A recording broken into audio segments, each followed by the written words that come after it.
deepest sympathy to the families of the 13 heroes who gave their lives to save so many Americans and so many Afghans. We also extend our thoughts and prayers to all those wounded and to all the family members who were involved and still remain attached to those who paid the ultimate price in Afghanistan over the course of the last 2 decades. You'll always be remembered, and you'll always be in our thoughts and prayers. Let me begin by offering a professional thanks to the militaries and the governments of Germany, Italy, and Spain. That their comprehensive efforts over the course of the last several weeks has allowed us to facilitate great operations and achieve a high degree of success. And we deeply appreciate what they've done from the governmental level all the way down to the military level. Let me slow down for a second and also take this opportunity to thank a group of people that we don't often talk about, and that's the volunteers. It's an interesting story here in Europe. The operation first commenced on Friday, the 20th of August, and our wing commander at Ramstein noted that we have a lot of volunteers on that day doing a lot of great work. And we actually had 20 or 30 volunteers, and we were all very, very pleased to note that we had 30 volunteers. Well, several days later, the 30 volunteers grew to hundreds of volunteers. And today, as we scan across Europe, we have thousands of volunteers who are doing everything from helping with food items, helping with clothing, serving as counselors, helping to organize, serving and assisting with security. They are tremendous force multipliers for us, and they are helping to facilitate good order and discipline in the environment day in and day out. Since Friday, the 20th of August, when the operation started, we at EUCOM have processed 155 inbound flights, and we've taken care of 38,000 Afghan evacuees. On the ground at this very moment, we have 12,000 Afghan evacuees at Ramstein Air Base in Germany, 5,000 evacuees at Rhine Ordnance Barracks in Germany, 2,500 evacuees at Naval Air Station Sigonella in Italy, and 1,800 Afghan evacuees at Nav Station Rota in Spain. Since Friday, the 20th of August, when the operation started, we've been able to process and have 16,000 Afghan evacuees depart from Europe to the continental United States. 14,500 of those came from Ramstein Air Base, 1,500 came from Sigonella, and approximately 500 came from Rota Air Base in Spain. And the reason that I mention this evacuation is because it's intense, and we anticipate more intensity in the future, and the mission must go on. Aside from the Evacuee operation that we're currently working in EUCOM, we bear the responsibility to provide secure sovereignty for our European nations, as well as to support NATO. We've been able to continue all of those operations via our operations activities and investments, and today the region remains secure and conditions are normal on the ground. The entire time we bear the responsibility to ensure that we continue to promote the safety and security for all involved, whether it's the evacuees, our fellow volunteers across Europe, or all of the great warriors that serve us at US EUCOM. John, I'll wrap up with a final thanks to some critical mission partners. First, the United States Interagency, all of our European allies and partners, US Transportation Command, US Northern Command, and US Central Command. Their support to US European Command has been remarkable. Today, we're excited about the fact because all those agencies work together to facilitate the flow of travelers and Afghans from Europe to freedom. John, I'll stop right there, and I look forward to taking your questions.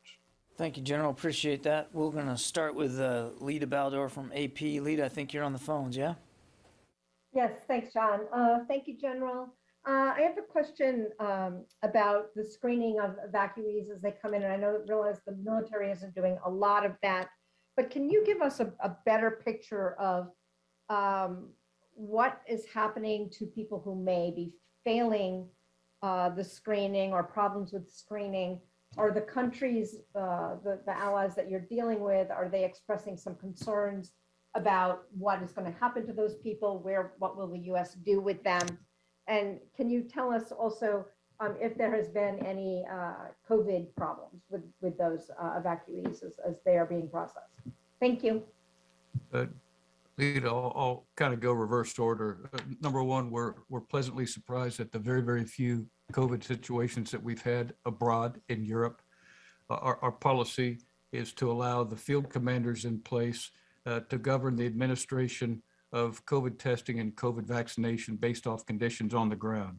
And as you well know at this time, the game plan is for all of our evacuees and travelers to ultimately get to the United States, get to military installations, and then at that point, they would receive the appropriate testing and the appropriate vaccinations. With respect to allied concerns on folks that we are screening, so far we've had tremendous cooperation in this area. We've informed the nations of Germany, Italy, and Spain when we have individuals who are coming up close to the 10-day time limit, and we've received 100% cooperation from the nations in this area. And Lito, with respect to screening, it's come a long ways in the last 10 days. What we do is in-process our evacuees, and during the course of the in-processing, we conduct combined biometric and biographic screening so that through DoD channels, through CBP channels, and through FBI channels, we have comprehensively scrutinized their background. And this process takes place at the initial screening when the evacuees come to our intermediate bases. And we want to make sure that we conduct the screening, get the results, and ensure that we've got results on the individual before we put these individuals into their sleeping quarters. And then as they remain on station, at some point, they'll be notified that it's time to depart. And as the individuals depart, they'll be screened one more time to make sure that from a biometric and biographical standpoint, cleared through DoD, CBP, and FBI, that they continue to remain in the green. I will tell you, we've also been pleasantly surprised with the number of individuals that are in need of further processing / more screening. And the way the process works at Ramstein, the way it works at Sigonella, and the way it currently works at Rota is during that initial in-screening process, if an individual pops red, we calmly take them out of the normal processing line and we put them in a different location so that we can have some isolation and have a little bit of extra time to make sure that everybody is as safe and secure as possible. Lita, that's a big and over a little map description. It's a lot more complicated than that. We've refined this process over the course of the last 10 days. As you can well imagine, if we wind up in situations to where we are backed up with evacuees at certain locations, if the screening process is too exorbitant and too slow, we can wind up having some serious problems. When we initially started operations here in Europe, our average wait time in the in-processing line put us in a position to where we could in-process about 60 folks per hour. Today, we possess the capability to process 250 folks per hour, and that has a lot to do with the improvement in the software with respect to our biometric machines communicating with our biographical machines. Lita, I hope this helps. A quick follow-up so I understand.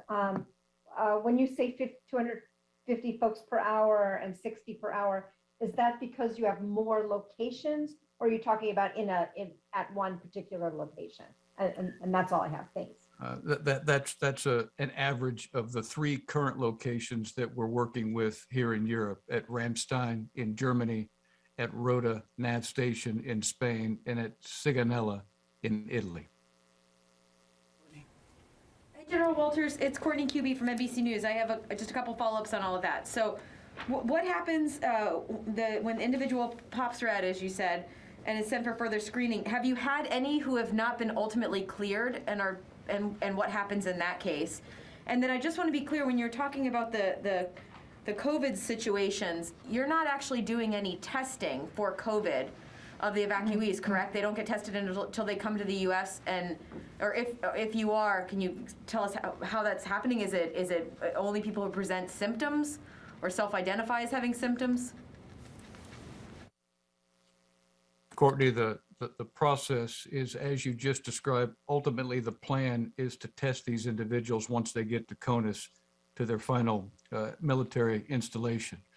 But due to situations on the ground. And if we have situations where we see symptoms and the commander on site needs to have that person tested, we reserve the right to allow that commander to do so, so that he can preserve the health and well-being of the entire population in their community. They've got small resources to be able to do that. It hasn't been executed often. I can tell you in the last 3 days, it hasn't been executed once. So that takes care of the COVID side of the house. And Courtney, you talked a little bit about screening. Can you kind of clarify for me exactly what it is you're looking at? Sure. So when an individual pops red, you said they're isolated for further testing or further screening, I guess. Have you had anyone who's not ultimately been cleared and brought back into the regular population? Or in other words, are you holding any individuals because they've popped red and not been cleared? Courtney, at this time, it's a rolling number. I've got 58 individuals that are in need of further processing, and based on when they entered the queue, I anticipate that all 58 will probably clear.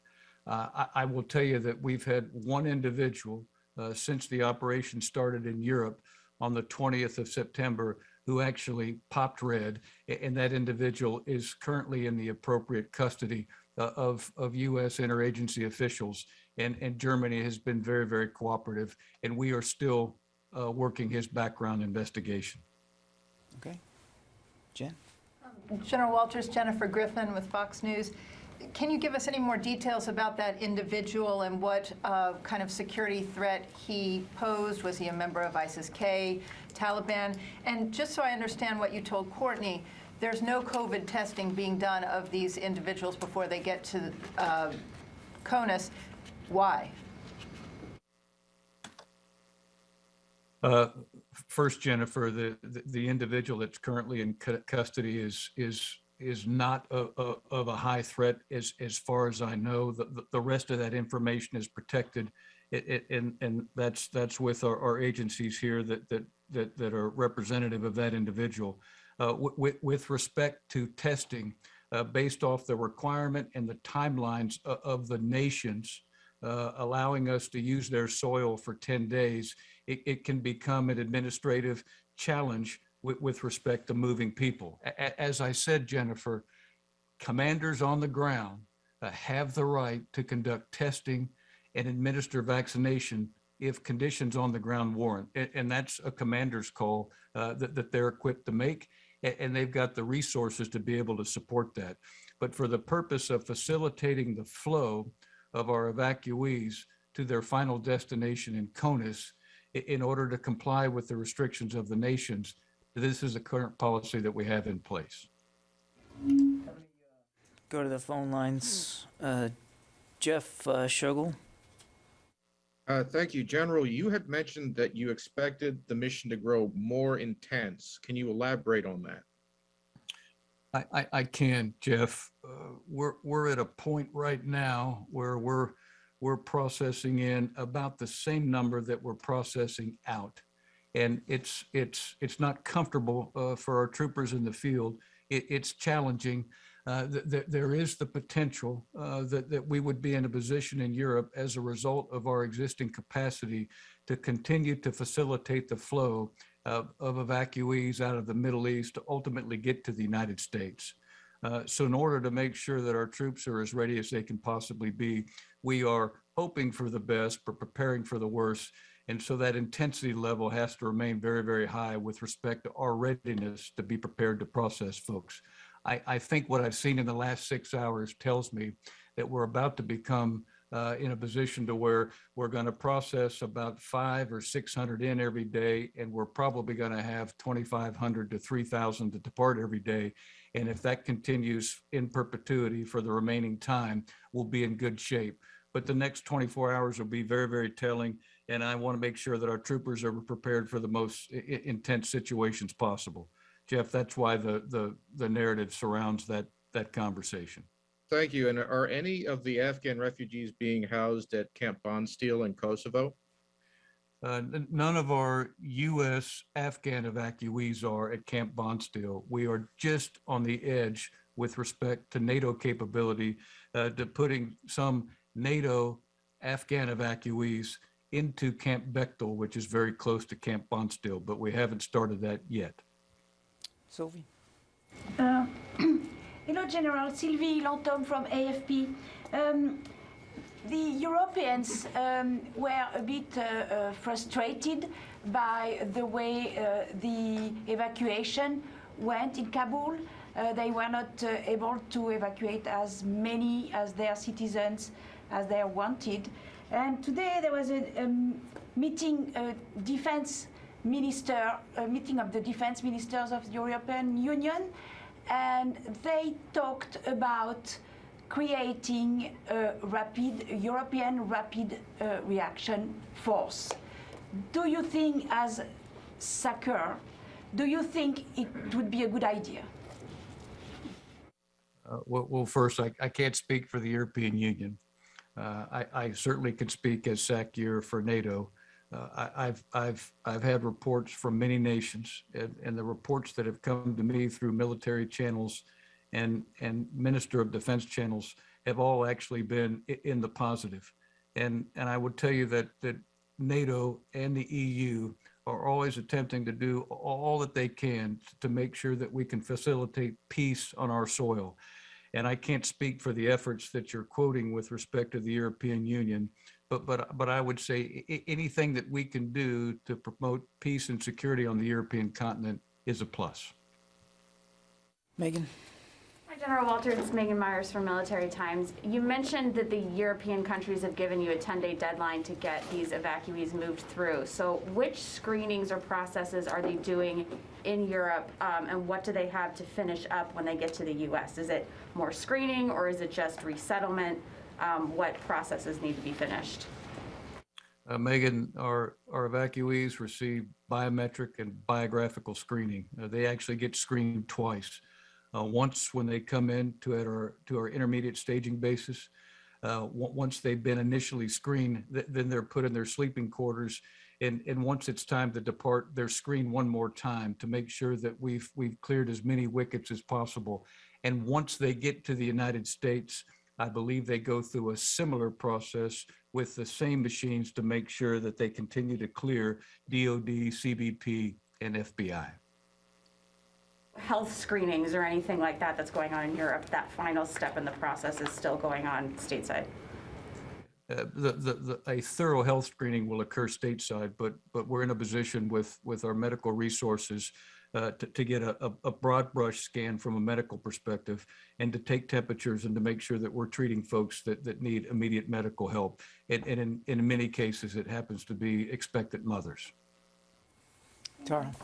Hi, General. Tara Kopp with Defense One. You talked about in-processing everyone.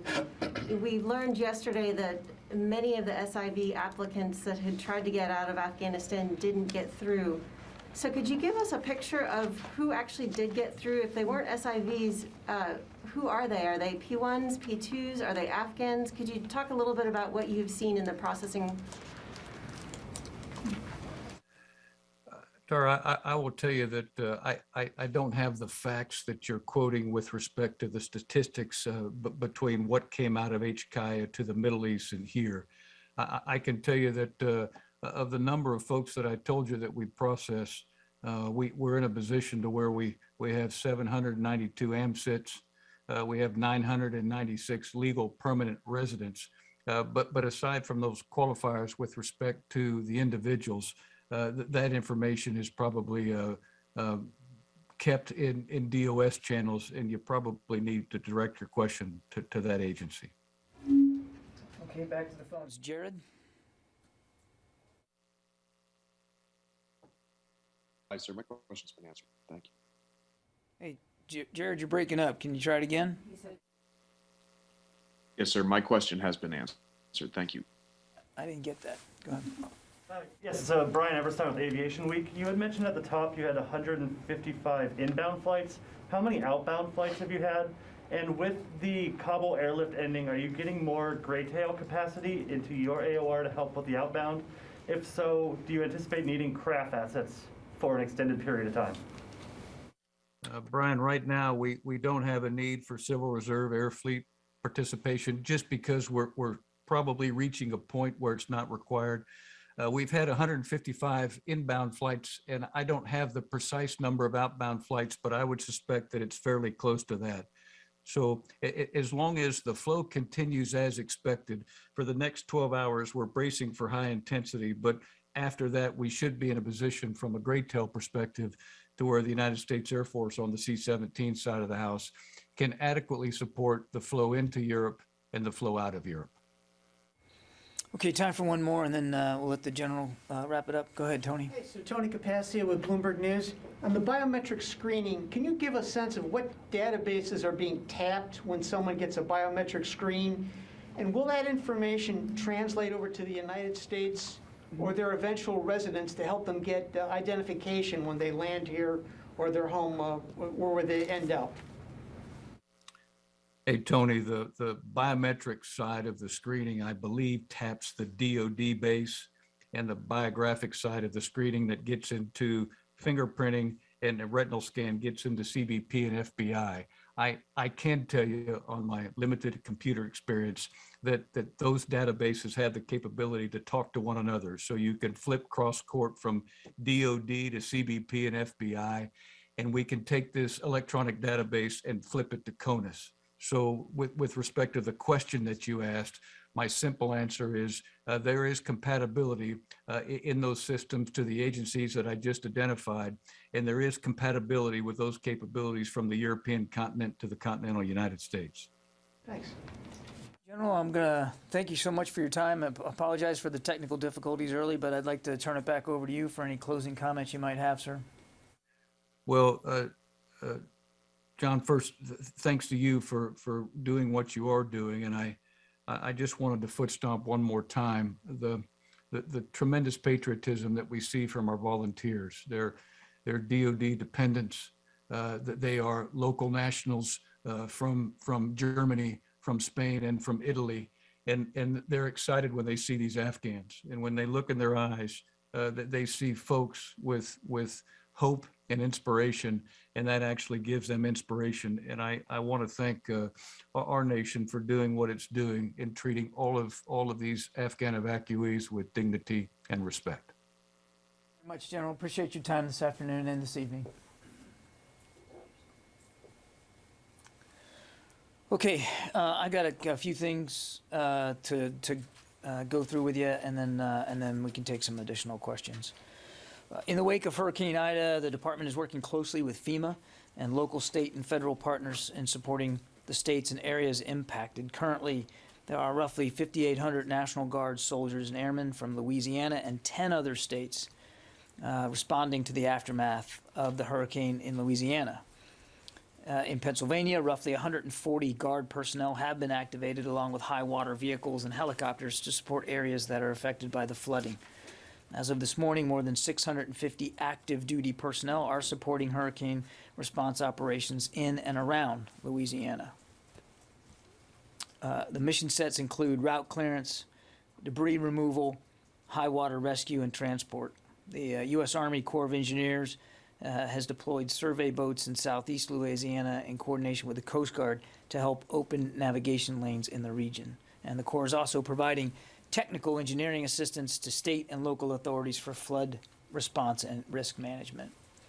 Now in Haiti, the department continues supporting USAID, working with international partners and allies to provide life-saving aid and assistance to the people of Haiti in response to the recent earthquake there. U.S. Southern Command and Joint Task Force Haiti have been working around the clock to help save lives, deliver aid, all since the 14th of August when the 7.2 magnitude earthquake struck.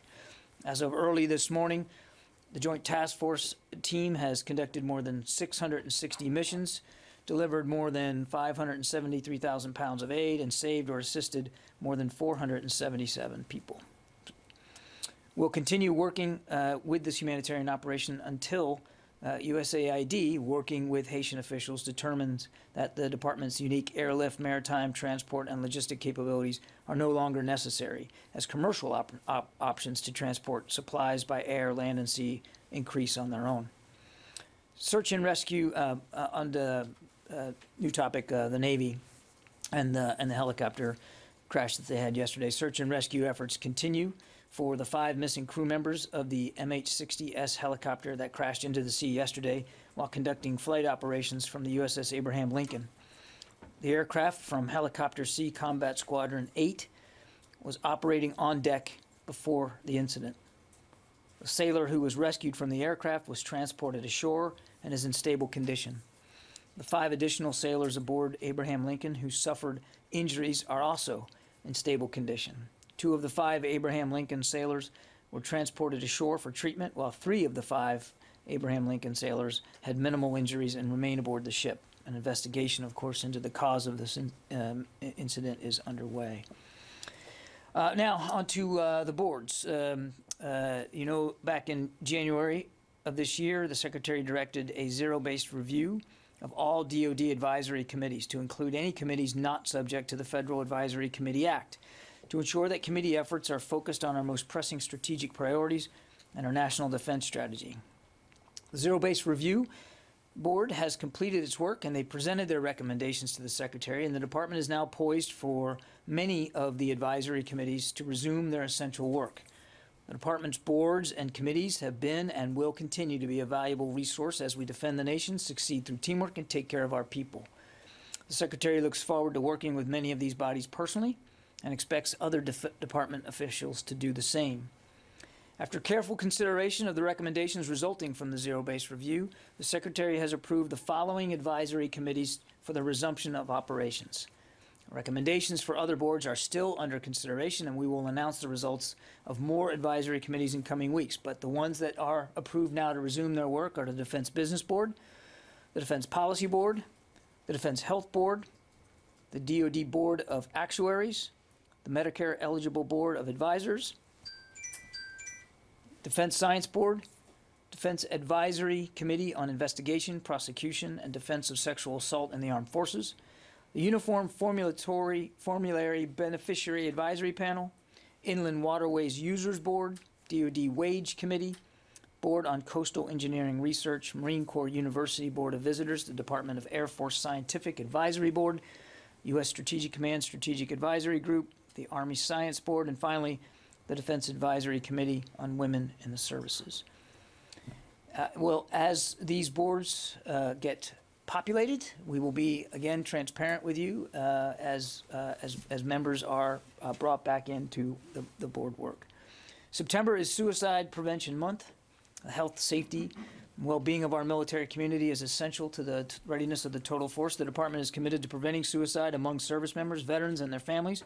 And we want to remind everyone that support is within reach and emphasize the valuable resources that are available year-round, such as Military One Source and the Veterans and Military Crisis Line. This year, the DoD Suicide Prevention Month theme is Connect to Protect, Support is Within Reach. This highlights the vital role that connections to family, friends, and community and resources can play in preventing suicide. Our connections to family, friends, community, and organizations across the department are more important than ever. And as you've heard the Secretary say, mental health is health, period. And that's the way he wants everybody to look at it here. Lastly, on a schedule note, tomorrow the Secretary looks forward to hosting the Italian Minister of Defense here at the Pentagon. A readout of that meeting will be posted, of course, tomorrow afternoon. And with that, we'll start taking questions. Lita, did you have one for me? John, no, I'll pass and let someone who didn't get a question earlier go. Tara? John, you mentioned that the MH-60 was operating on deck. So are we to understand that there was a collision or mishap on deck and the helicopter fell off the side? I don't know what caused the helicopter to go into the water, but our understanding is that it was on deck when the casualty occurred, whatever that is. And I don't know, and Navy's going to investigate that. But it was on deck and fell from the deck into the water. Okay. And then secondly, yesterday when we had the Secretary and the Chairman up here, they both mentioned the internal pain that they've felt associated with this. Is there going to be additional outreach from the department to veterans, to active duty service members who served in Afghanistan, because this seems to be somewhat of a trigger for people who are maybe having suicidal ideation or have been depressed, just because of the way it all fell out? One of the reasons I wanted to make sure in my opening statements to talk about Suicide Prevention Month in September, of course, obviously. But we want to make clear that there are resources available. And I think you'll hear more from department leadership communicating that across the force. And I know that, I don't want to speak for the VA, but I know that Secretary McDonough feels very strongly about this as well. We all recognize that the events in just the recent past, certainly the last month or so, will factor in and potentially bear heavily on some of our veterans, Afghan war vets. And as you heard Secretary say yesterday, I mean, everyone's different. And we need to respect the fact that everyone will process this in their own way and over a course of time of their choosing.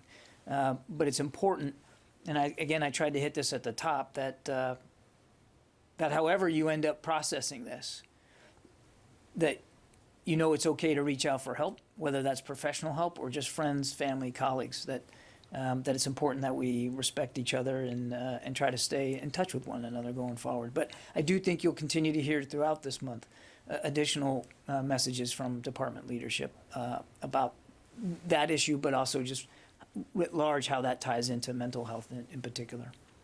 Yes, sir. Thanks, John. Travis Tritton with military.com. I had a COVID question. The House is considering some legislation right now that would prohibit dishonorable discharge for any troop who declines a COVID vaccine. I'm not going to ask you to comment on the legislation, but I want to ask you about the punishment. Is dishonorable discharge going to be the outcome for troops who refuse the vaccine? Yeah, Travis, as we've talked about before, the Secretary expects that the department leadership will implement these mandatory vaccines with skill, but also, because we know how to do this across a range of other vaccines, but also professionalism and compassion. And when an individual declines to take a mandatory vaccine, they will be given an opportunity to talk to both medical providers as well as their own chain of command so that they can fully understand the decision that they are making. And the other thing I'd say is that our commanders have a range of tools available to them, short of using the Uniform Code of Military Justice to again try to get men and women in the department to make the right decision here. So if those other tools do fail, though, and it does go to UCMJ, can you speak at all what the outcome is? Are there a range of potential outcomes, or are we looking at dishonorable discharge? There are. I mean, if it goes, and if it goes to a disciplinary procedure, there are again a range of options available to commanders. You know, short of charges being filed and punishment of any given kind, this would be something that commanders would handle themselves, Travis. It's not something, there wouldn't be some top-down driven set policy for every case across the whole department. This would be something that commanders would be able to decide for themselves. But I want to stress, I don't think it's helpful to get into hypotheticals right now when we're still just at the beginning of this. But I also want to stress that the Secretary's expectation is that commanders will lead with compassion here and will try to make available to members who are not willing to abide by the mandatory vaccine to make sure that they understand that the ramifications of their decision and that they have as much additional exposure to information and context as possible as they move forward. Jen. John, has anybody from the Pentagon or CENTCOM had any contact with the Taliban since the last troops have left to begin making arrangements to either coordinate or work together? None that I'm aware of, Jen. Yeah, Nazir. Thank you, John. About the Taliban and Panjshir group. Panjshir group is still resistant, and it looked like they start another civil war. Is Pentagon able to direct support the Panjshir group or either Taliban? Because people are very worried about the civil war. And the next question, 10 civilian people has been killed by the U.S. operation or military operation. any more information or update to start investigation about it. The U.S. military mission in Afghanistan is over. And as for your second question, I would refer you to CENTCOM. I know that Central Command continues to assess the results of that airstrike, and I wouldn't get ahead of their assessment of it. I would only say two things, and I said it before: no other military works harder than we do to prevent civilian casualties. We certainly never want to see innocent life taken as a result of U.S. Military operations. And as you heard the chairman say, I think very clearly yesterday, that this strike was based on good intelligence, and we still believe that it prevented an imminent threat to the airport and to our men and women that were still serving at the airport. Can I ask a follow-up on that? Yeah, sure. So you're saying that if the military mission's over, that means that the U.S. is not going to support the Northern Alliance, this resistance group, with any kind of airstrikes against this Taliban fight? The U.S. military mission in Afghanistan is over. Wait. But so, just to be clear, because you will still take strikes against ISIS and Al-Qaeda and the CT, right? So, I mean, from that perspective, there is a military mission in Afghanistan. Right? Courtney, what we will do is continue to be able to conduct over-the-horizon counterterrorism strikes as needed for threats to our interests and to the homeland, and we're absolutely going to do that. But that's a different thing than saying that we have a military, an enduring military mission in Afghanistan. So there is not going to be any effort to support any kind of We will resistance continue to defend our interests against legitimate terrorist threats anywhere in the world. And you heard the Secretary say that there's not a scrap of earth that we can't hit. Megan. So Navy and Marine Corps have released their COVID-19 vaccine plans, and they give a 90-day deadline to get vaccinated. It's my understanding that the Army and Air Force plans do not include a deadline. Is that up to the Secretary's expectations for a rollout plan?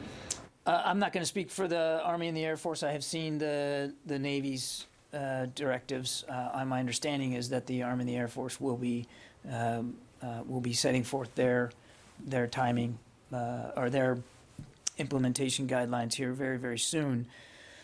The Secretary wants, as I said before, wants the services to move out as smartly on this as possible, and to be as efficient and effective in implementing the mandatory vaccines as they can be. And he has made it clear that they need to report directly back to the Deputy Secretary on a regular basis.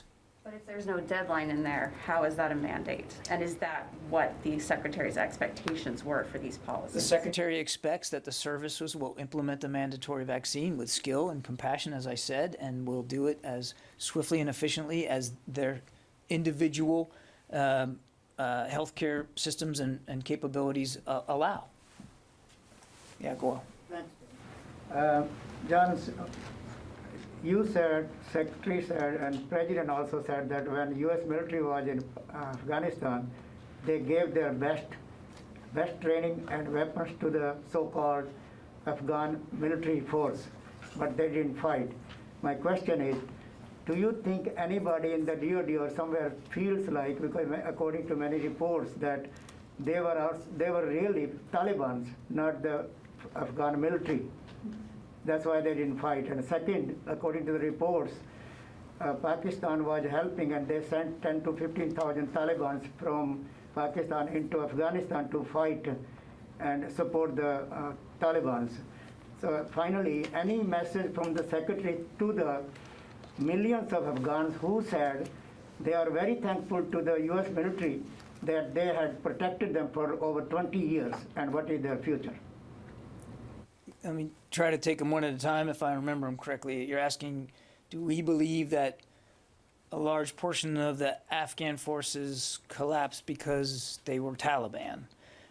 I've not seen any indication that that's the case. Your second question was about Pakistan flowing in fighters.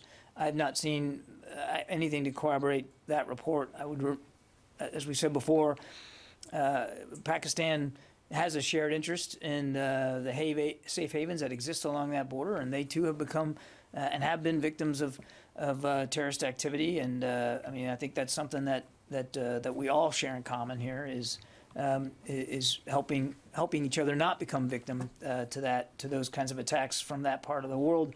And your third question was the message to Afghans after 20 years.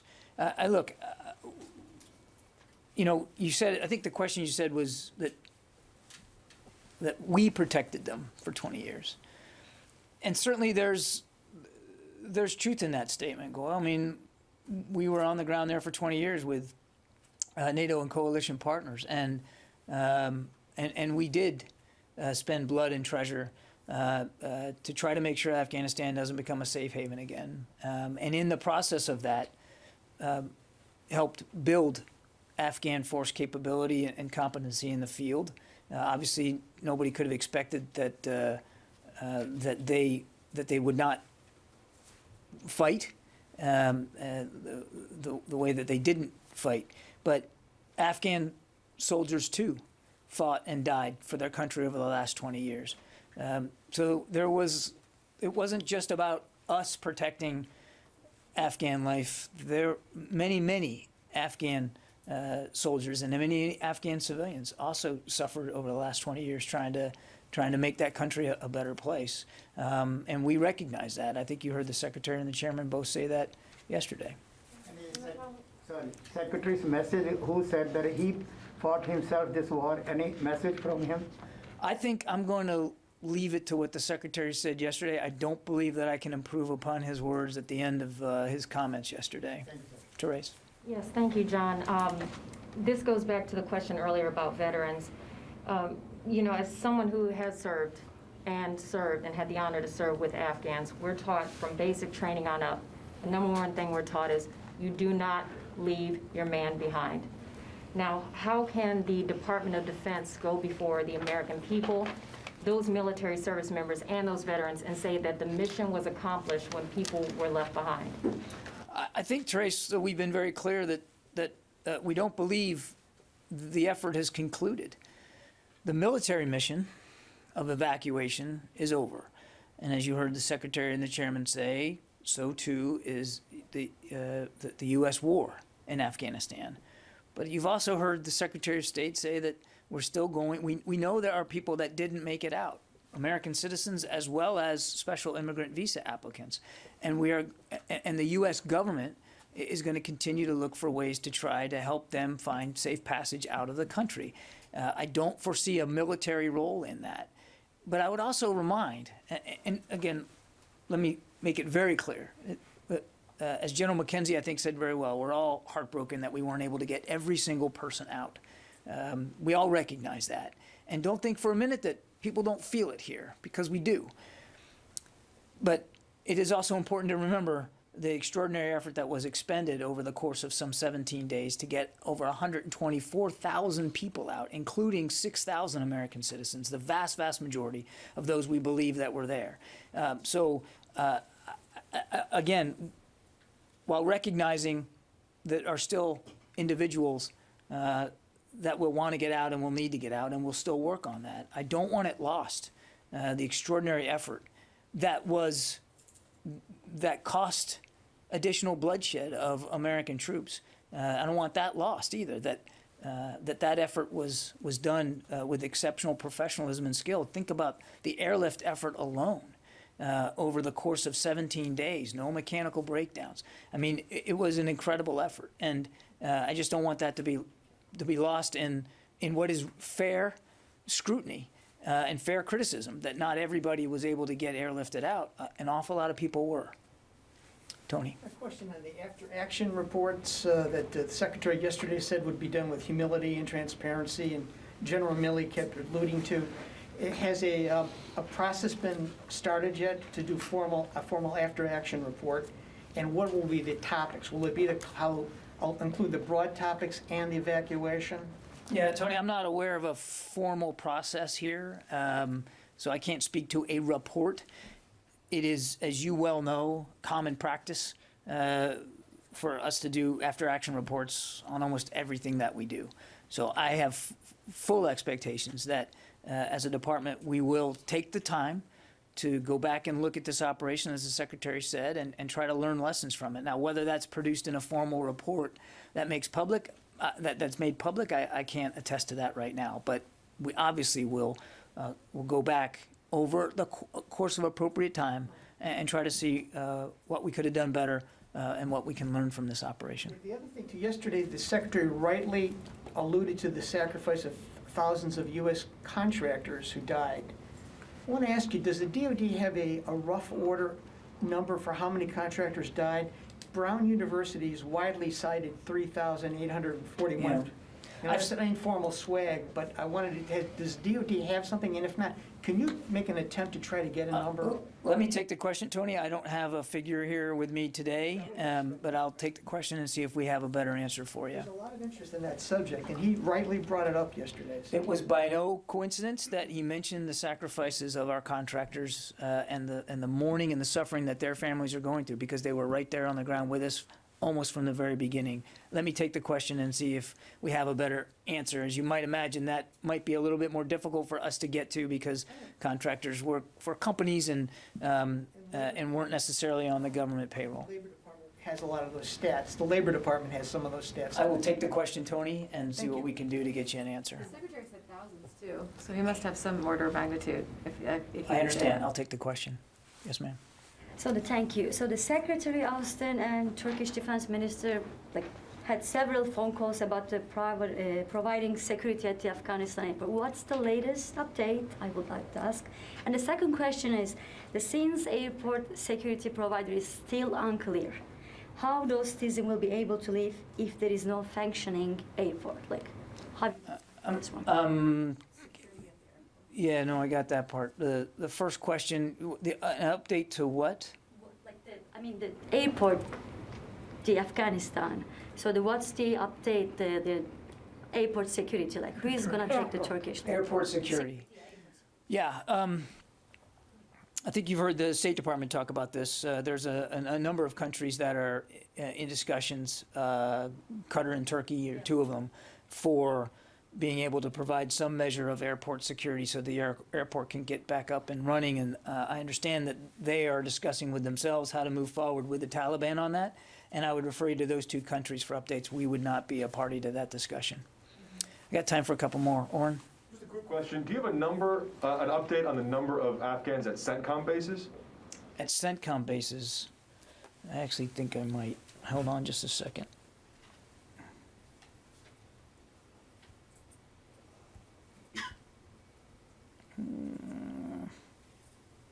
I know I had this in here somewhere.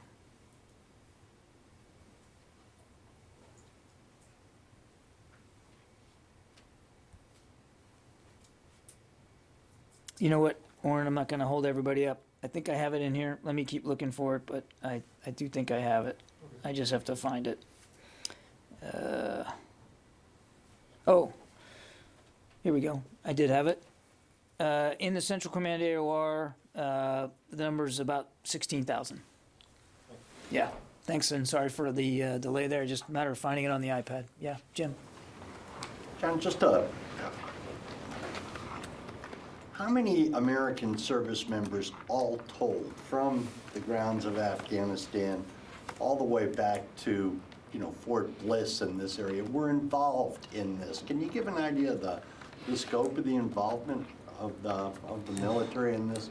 Or is there a way to find something like that out? Yeah, let me take the question, Jim. I'm sure we're talking tens of thousands, if not more, that were involved in this. Yeah, but 5,000 on the ground. I mean, it had to be huge.